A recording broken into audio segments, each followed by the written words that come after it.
આપ સર્વોને હેતપૂર્વક જય શ્રી સ્વામિનારાયણ। આજની સત્સંગ કથા વાર્તા નિજ મંદિર સાવરકુંડલા। આજની સત્સંગ કથા વાર્તામાં આપણે શ્રીમદ સત્સંગી જીવનની કથા સાંભળશું।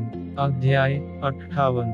સુવ્રત મુનિ કહે છે કે, હે રાજન, મુનિપતિ શ્રી રામાનંદ સ્વામીએ પ્રબોધિની એકાદશીના સુપ્રભાતે પોતાના જ ઉદ્ધવ સંપ્રદાયના અનુયાયી શાંત સ્વભાવના એક ઉત્તમ વિપ્રને આમંત્રણ આપીને બોલાવ્યા।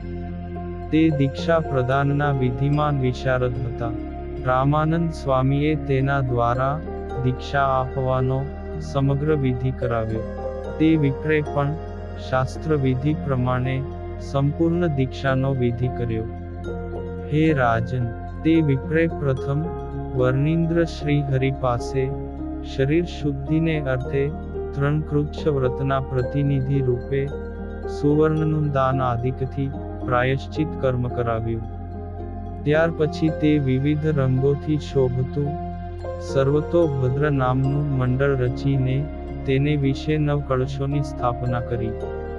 તેમાં પ્રથમ ઉદાર બુદ્ધિમાન તે વિપ્રે ત્રાંબાના 8 કળશોનું પૂર્વ દિશાથી પ્રારંભ કરીને પ્રદક્ષિણાના ક્રમે 8 દિશાઓમાં સ્થાપન કર્યું, અને તેના મધ્ય ભાગમાં એક સુવર્ણ કળશનું સ્થાપન કર્યું। સ્થાપન કરેલા તે કળશોમાં જળ ભરીને તેમાં સુવર્ણ રત્ન આદિક નાખીને પંચપલ્લવ અને ઉપર પધરાવેલા શ્રીફળે સહિત વસ્ત્રોથી અલંકૃત તે કળશોમાં દેવતાઓનું સ્થાપન કર્યું। તેના મધ્ય ભાગમાં સ્થાપન કરેલા સુવર્ણના કળશમાં લક્ષ્મી અને રાધાએ સહિત શ્રી કૃષ્ણ ભગવાનનું સ્થાપન કર્યું। પછી પૂર્વ દિશામાં સ્થાપન કરેલા કળશમાં ભગવતી દુર્ગાદેવીનું સ્થાપન કર્યું। દક્ષિણ દિશાના કળશમાં ભુવન ભાસ્કર શ્રી સૂર્યનારાયણનું સ્થાપન કર્યું। પશ્ચિમ દિશાના કળશમાં વિઘ્ન વિનાયક ગણપતિજીનું, ઉત્તર દિશામાં શિવજીનું, અગ્નિકોણના કળશમાં વિશ્વકસેનનું, નૈઋત્ય કોણમાં ગરુડજીનું, વાયુકોણમાં વાયુપુત્ર હનુમાનજીનું અને ઈશાન કોણના કળશમાં ભગવાનના મુખ્ય પાર્ષદ શ્રી દામાનું સ્થાપન કર્યું। આ પ્રમાણે દિશા તથા વિદિશાઓનું ક્રમથી વિધિ પ્રમાણે ઉપરોક્ત દેવતાઓનું સ્થાપન કર્યું। હે રાજન, ત્યાર પછી તે વિપ્રે વેદ અને પુરાણોમાં પ્રતિપાદિત મૂળ મંત્રોથી, અર્થાત તે દેવતાઓના નામ મંત્રોથી અંગ દેવતાઓએ સહિત પ્રધાન દેવતાનું શ્રી નીલકંઠ વર્ણી પાસે પૂજન કરાવ્યું।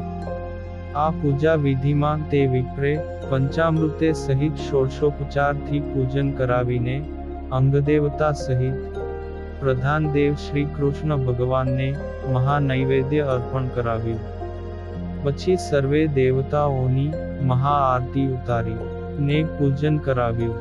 ભગવાન શ્રી કૃષ્ણના પૂજન સમયે મૃદંગ, કાંસા, ઝાલર, તુરઈ, નગારા આદિક વાજિંત્રોના ધ્વનિ સાથે ભગવદ ભક્તોના મુખે ગવાતા સંકીર્તનનો ધ્વનિ આકાશમાં ગુંજવા લાગ્યો। તે વિપ્રવર્યે સુસંકૃત કરેલી વેદિકામાં અગ્નિદેવનું સ્થાપન કરી શ્રી કૃષ્ણાય નમઃ આ મૂળ મંત્રોથી 108 ઘીની આહુતિઓ અર્પણ કરી। પછી રામાનંદ સ્વામીએ પૂર્વમુખે વિરાજમાન થયેલા શ્રી નીલકંઠ વર્ણીને શ્વેત કૌપિન આચ્છાદન વસ્ત્રમાન ધોતી અને ઉપર ધારવાનું ઉત્તરીય વસ્ત્ર અર્પણ કર્યું।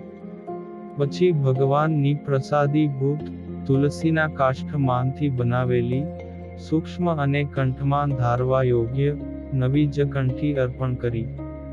ભગવાનની પૂજા કરતા વધેલા ચંદનથી શ્રી નીલકંઠ વર્ણીના લલાટમાં ઉર્ધ્વપુંડ્ર તિલક ધારણ કરાવ્યું, અને તે તિલકના મધ્યે રાધિકાજીની પૂજા કરતાં બાકી રહેલા કાશ્મીરી કુમકુમનો ગોળ ચાંદલો કરાવ્યો। હે રાજન, ઉત્તર દિશા તરફ મુખ રાખીને બિરાજમાન શ્રી રામાનંદ સ્વામીએ શ્રીકૃષ્ણ ભગવાનનું ધ્યાન કરી પૂર્વાભિમુખે બિરાજમાન શ્રી નીલકંઠ વર્ણીના જમણા કાનમાં શ્રી કૃષ્ણ ભગવાનના અષ્ટાક્ષર મંત્રનો ઉપદેશ કર્યો. ત્યાર પછી ગુરુવર્ય શ્રી રામાનંદ સ્વામીએ વિશુદ્ધ બુદ્ધિવાળા શ્રી હરિને ઉદ્ધવ સંપ્રદાય અનુસાર મંત્રાર્થનો યથાર્થ બોધ આપ્યો. હે વર્ણિરાજ, પિંડ અને બ્રહ્માંડ આ બે પ્રકારનું ક્ષેત્ર છે. તેમાં પિંડમાં રહેનારો અલ્પજ્ઞ જીવ કહેવાય અને બ્રહ્માંડમાં રહેનારા સર્વજ્ઞ વૈરાજ પુરુષ ઈશ્વર કહેવાય છે. તે બંનેને ક્ષેત્રજ્ઞ કહેવાય છે. આ અષ્ટાક્ષર મંત્રમાં તે બંને ક્ષેત્રજ્ઞનો અહમ શબ્દથી નિર્દેશ કર્યો છે. હવે આ જીવ ઈશ્વર રૂપ ક્ષેત્રજ્ઞમાં અન્વયપણે રહીને તેના પ્રકાશપણે અને નિયંતાપણે રહેલા તથા તેનાથી વ્યતિરેક સ્વરૂપે રહેલા જે અક્ષર બ્રહ્મ છે તેનો આ અષ્ટાક્ષર મંત્રમાં બ્રહ્મ શબ્દથી નિર્દેશ કર્યો છે. આ અક્ષર બ્રહ્મ છે તે પરબ્રહ્મ પરમાત્મા પુરુષોત્તમ નારાયણનો આશ્રય કરીને તેના થકી પ્રાપ્ત કરેલી સામર્થ્ય વડે પૂર્વોક્ત બંને ક્ષેત્રજ્ઞોને પ્રેરણા કરે છે. તે પરબ્રહ્મને અક્ષર થકી પણ પર એવા પુરુષોત્તમ કહ્યા છે. તે પુરુષોત્તમ નારાયણ ભગવાન સ્વયં આ પૃથ્વી ઉપર મનુષ્યોના આત્યંતિક કલ્યાણને અર્થે મનુષ્યાકૃતિ ધારણ કરે છે. ત્યારે તે જીવાત્માઓને પોતાના સ્વરૂપનું જ્ઞાન આપીને એ જીવાત્માઓની અંદર રહેલા અનાદિ અજ્ઞાન રૂપી અંધકારને કર્ષણ એટલે કે નાશ કરે છે, અર્થાત હરે છે. આવા અજ્ઞાનનું કર્ષણ કરનારા હરનારા એ પુરુષોત્તમ નારાયણનો આ મંત્રમાં કૃષ્ણ શબ્દથી નિર્દેશ કર્યો છે. તેમજ પ્રેમપૂર્વક તે શ્રીકૃષ્ણ ભગવાનની સેવા કરવાથી પ્રગટ થતી પોતાની દિવ્ય શોભાસ્પદ સ્થિતિનો આ મંત્રમાં દાસ એવા પદથી નિર્દેશ કર્યો છે. દેહ, ઇન્દ્રિયો, અંતકરણ અને પ્રાણની સાથે રહેલા છતાં પણ બ્રહ્મભાવે ભક્તિ કરવાથી મુક્ત દશાને પામેલા આત્માને આ જગતમાં જાણવા યોગ્ય કે પામવા યોગ્ય કાની બાકી રહેતું નથી. તેને પૂર્ણકામપણું કહેલું છે. આવી પૂર્ણકામ સ્થિતિનો આ અષ્ટાક્ષર મંત્રમાં અસ્મિ એવા પદથી નિર્દેશ કર્યો છે. હે વર્ણિરાજ, જેવી રીતે વૈકુંઠ, ગોલોક, શ્વેતદ્વીપ કે બ્રહ્મપુર માન રહેલા મુક્તો ભગવાનની પ્રાપ્તિથી અને સેવાથી પૂર્ણકામ છે, એવી જ રીતે આ લોકમાં પણ દિવ્ય નરાકૃતિ ધરી રહેલા પ્રત્યક્ષ શ્રી હરિની પ્રાપ્તિથી અને તેમની સેવાથી અહીં રહેલા ભક્તો પણ પૂર્ણકામ સ્થિતિને પ્રાપ્ત કરે છે. હે રાજન, આ પ્રમાણે શ્રી રામાનંદ સ્વામીએ બ્રહ્માહમ કૃષ્ણ દાસોસ્મિ આ અષ્ટાક્ષર મહામંત્રનો અર્થ સમજાવ્યો.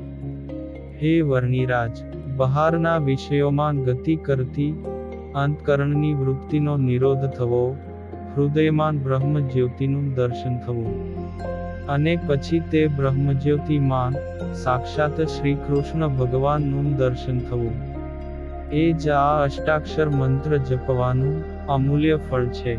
આ પ્રમાણે ગુરુ રામાનંદ સ્વામી વર્ણિરાજને મંત્રાર્થનો બોધ આપીને ફરી કહેવા લાગ્યા કે, હે વર્ણિરાજ, જ્યાં સુધી શરીરનું ભાન હોય ત્યાં સુધી સ્વધર્મનો ત્યાગ ન કરવો. આ પ્રમાણે ઉદ્ધવ સંપ્રદાયની રીતિ અનુસારે સર્વ પ્રકારના ધર્મો તમોએ પિતા ધર્મદેવ થકી સાંભળ્યા છે અને તેનું નિરંતર પાલન પણ કરો છો. તે સર્વે ધર્મોનો ક્યારેય તમારે ત્યાગ ન કરવો અને વિશેષ ધર્મોનું પણ તમારે પાલન કરવું. હવે તે ધર્મો કહું છું. હંમેશા બાહ્ય અને આભ્યંતર એટલે માનસી એમ બે પ્રકારે શ્રી કૃષ્ણ ભગવાનની પૂજા કરવી. યથાવિધિ પૂજનને અંતે પ્રથમ એકાગ્ર મનથી રાસ પંચાધ્યાયીનો પાઠ કરવો. અને પછી એકાગ્ર મનથી શક્તિ અનુસાર શ્રી વાસુદેવ મહાત્મ્યનો પણ પાઠ કરવો. ત્યાર પછી ભગવાનની પ્રસાદીભૂત જે અન્ન તેમજ જળ ખાવું પીવું. પણ પ્રભુને નિવેદન નહીં કરેલા ફળ પત્રાદિક ક્યારેય ખાવાન કે પીવાન પણ નહીં. નિરંતર શ્રી કૃષ્ણ ભગવાનનું નામ સંકીર્તન કર્યા કરવું. અને ભગવાનની ભક્તિ કર્યા વિના વ્યર્થ કાળ નિર્ગમવો નહીં. હે મુનિ, જે ગ્રંથમાં શ્રી કૃષ્ણ ભગવાનના મહાત્મ્ય તથા લીલા ચરિત્રોનું વર્ણન હોય તેવા ગ્રંથોની કથા પ્રતિદિન નિયમપૂર્વક સાંભળવી. તેથી ભગવાનની ભક્તિ અતિશય વૃદ્ધિ પામે છે. તેથી તેનું શ્રવણ અવશ્ય કરવું અને વક્તાની અનુપસ્થિતિમાં સ્વયં તેનું વાચન કરવું. હે રાજન, શ્રી રામાનંદ સ્વામીએ આ પ્રકારે ધર્મનો ઉપદેશ આપ્યો. અને ત્યાર પછી પોતાના મનમાં વિચાર કરીને શિષ્ય ભાવથી રહેલા શ્રી નીલકંઠ વર્ણીનું સાર્થક દીક્ષા નામાભિધાન કર્યું.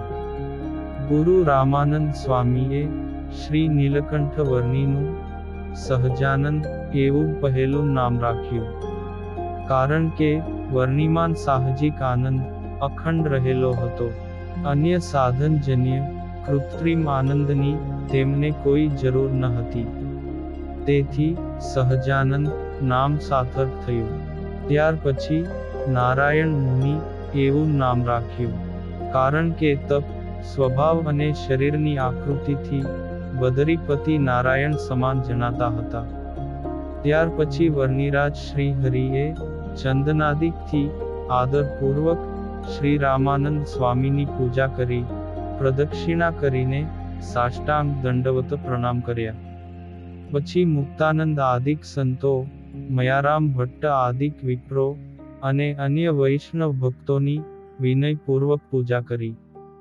હે રાજન, દીક્ષા વિધિ કરાવનાર વિપ્રે શાસ્ત્રોક્ત વિધિ પ્રમાણે દીક્ષા વિધિની સમાપ્તિ કરી. હે રાજન, પછી ગુરુ શ્રી રામાનંદ સ્વામીની આગળ શ્રી વર્ણી પ્રભુ બંને હાથ જોડીને ઊભા રહ્યા. તે સમયે પ્રસન્ન થયેલા શ્રી રામાનંદ સ્વામી શ્રી નીલકંઠ વર્ણીને કહેવા લાગ્યા કે તમે મારી પાસેથી ઈચ્છિત વરદાન માગો. ત્યારે સહજાનંદ સ્વામી વિનયપૂર્વક કહેવા લાગ્યા કે હે સ્વામી, તમે જો મારી ઉપર પ્રસન્ન થયા હો તો મને એ વરદાન આપો કે શ્રી કૃષ્ણ ભગવાન પ્રતિદિન તમારા અર્ચા સ્વરૂપ માનથી પ્રગટ થઈને તમે અર્પણ કરેલા પૂજાના ઉપહારો જેમ સદાય પ્રત્યક્ષપણે સ્વીકારે છે. તમે નિવેદન કરેલું ભોજન ગ્રહણ કરે છે, તમારી સાથે હસીને બોલે છે, તેમજ મારી પૂજાની મૂર્તિ માનથી પ્રતિદિન પ્રગટ થઈને મારી સાથે હસે, બોલે અને મેં અર્પણ કરેલા ઉપહારો પ્રત્યક્ષ ગ્રહણ કરે. સુવ્રત મુનિ કહે છે કે હે રાજન, શ્રી રામાનંદ સ્વામીએ શ્રી નીલકંઠ વર્ણી ઉપર પ્રસન્ન થઈ તથાસ્તુ એમ કહીને માગેલું વરદાન આપ્યું. ત્યાર પછી રાત્રિએ શ્રી કૃષ્ણ ભગવાનના નામ સંકીર્તન સાથે સૌએ એકાદશીનું જાગરણ કર્યું. સવારે દ્વાદશીના સુપ્રભાતે શ્રી રામાનંદ સ્વામીએ વિપ્રો, સાધુ અને બ્રહ્મચારીઓને મનોવાંછિત ભક્ષ્ય, ભોજ્ય આદિક સુંદર ભોજનોથી તૃપ્ત કર્યા. અને વિપ્રોને વસ્ત્રાદિકની ખૂબ જ દક્ષિણાઓ આપી. હે રાજન, ભગવાન શ્રી કૃષ્ણ જેમ રામાનંદ સ્વામીની પૂજાના પદાર્થો પ્રત્યક્ષ રૂપે સ્વીકારતા તેવી જ રીતે શ્રી હરિની પૂજામાં પણ અર્પણ કરેલા પદાર્થો પ્રતિદિન સ્વીકારવા લાગ્યા. પ્રત્યક્ષ શ્રી કૃષ્ણ ભગવાનના દર્શનથી શ્રી હરિનો મનોરથ સફળ થયો. તેથી પોતાના આત્માને કૃતકૃત્ય માનવા લાગ્યા અને ગુરુની પાસે જઈને સઘળી દિવ્ય હકીકતો જણાવી. સુવ્રત મુનિ કહે છે કે હે રાજન, શ્રી નારાયણ મુનિને ક્યારેક રાસેશ્વરી રાધા સાથે વેણુ વગાડતા નટવરની સમાન આકૃતિ ધારણ કરનારા સાક્ષાત દ્વિભુજ એવા ભગવાન શ્રી કૃષ્ણ ભગવાનના દર્શન પ્રત્યક્ષ થતા. ક્યારેક બલરામજી સાથે, ક્યારેક રૂકમણી દેવી સાથે, ક્યારેક અર્જુનની સાથે, અને ક્યારેક એકલા જ બિરાજતા પ્રત્યક્ષ શ્રી કૃષ્ણ ભગવાનના દર્શન થતા.